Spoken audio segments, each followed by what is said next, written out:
Hey there, Grumpy Old Fart here. I'm doing an AD&D monster video on Undead.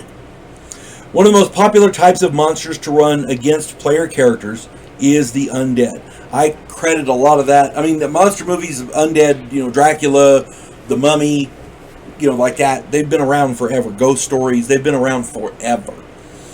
But the current rise in popularity of the Undead seems to have stemmed from Game of Thrones, and that's cool. It was a great series until that last season. But again, back in the day, Ray Harryhausen made skeletons famous in his stop-motion masterpieces. Zombie movies have been all the rage for decades. Vampires have been popular in movies and TV series since Bram Stoker's masterpiece first hit the theaters. Who doesn't love a good mummy picture? These are not the only examples of undead available to a dungeon master. I have listed them here in ascending order of hit dice, meaning lowest to highest, with a few notes for each. For complete descriptions, read the entries in the Monster Manual, Monster Manual 2, and the Fiend Folio. Skeletons and zombies are created by animate dead spells. All you need is a spellcaster and a cemetery, and you can make all the skeletons and zombies you need. Ghouls and lacedons are found in graveyards feeding on corpses and in the oceans and in watery areas. Coffer corpses are corpses which fail to make it to its maker or are not interred. Graveyard ships, that kind of thing. For turning purposes, treat them as wraiths. Shadows are found deep underground or in ruins. Here's one that I rarely use because they're for low level. Once a character gets high enough level to where they can actually, these things aren't a complete decimation for them. They're probably a little too underpowered, so I rarely use them. Juju zombies are created by magic users using energy drain spells to completely drain a target. Essentially, they're basically better zombies. And again, if these things, they'll actually take on a second or third level character pretty handily. So keep that in mind. Ghasts are upgraded versions of ghouls. They hang out with packs of ghouls. So Ghast, if there was a ruling hierarchy, Ghast would rule the ghouls, but there's not, because they're undead.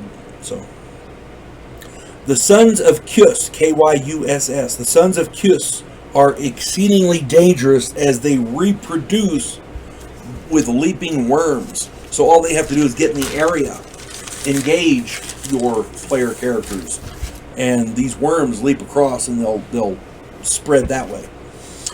Wights inhabit barrow mounds or catacombs. They hate life and fight to destroy it. That's their only goal. Haunts are spirits who possess the living so they can complete an unfinished task.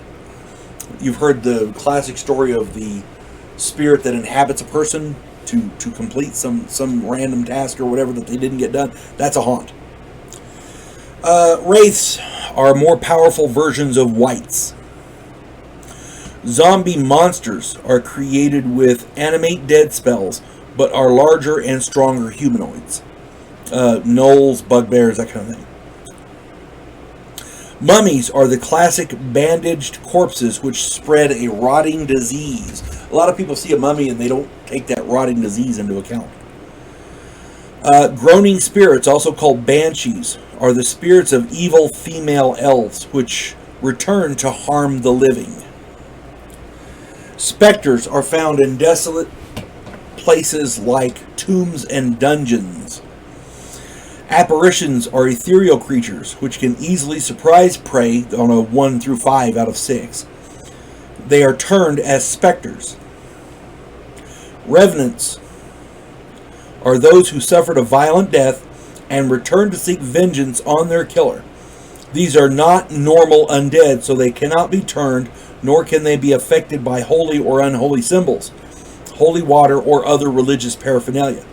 They are also immune to weapons, normal or magical.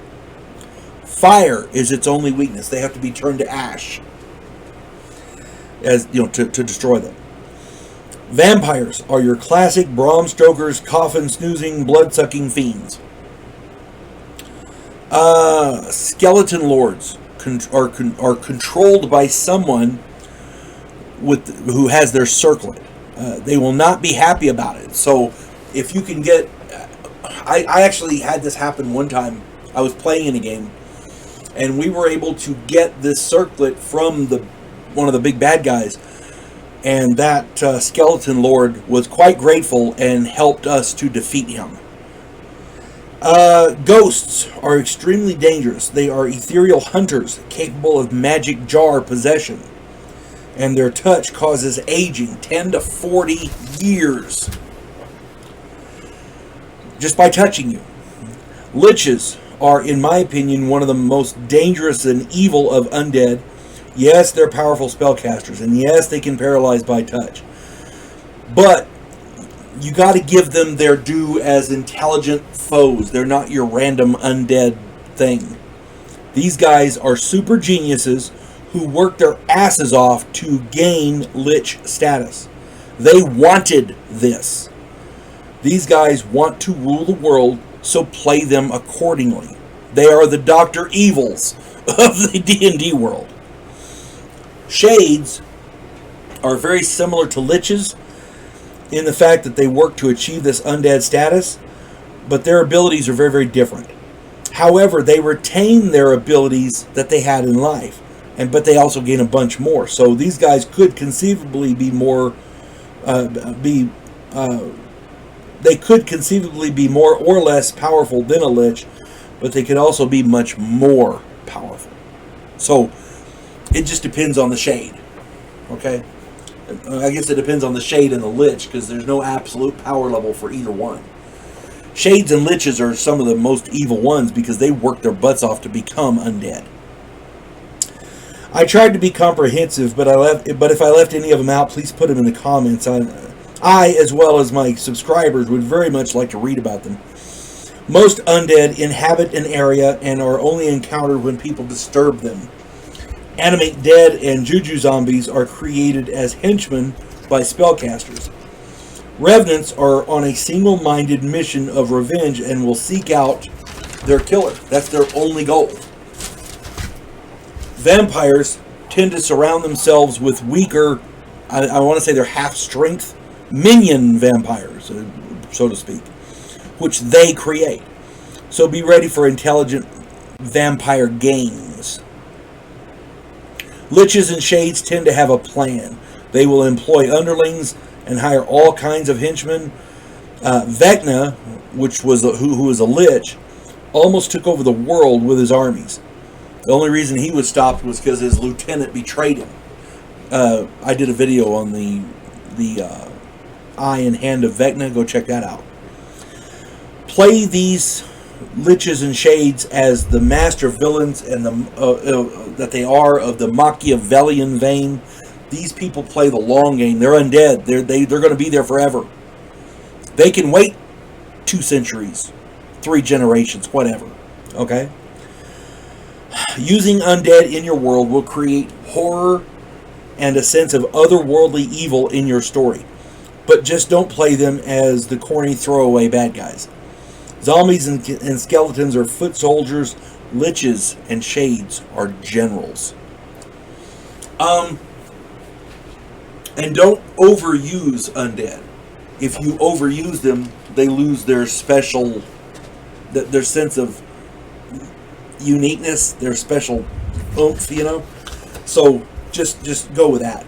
And again, have fun running and playing Dungeons and Dragons. This game is just absolutely wonderful. You folks have a good day. God bless one and all.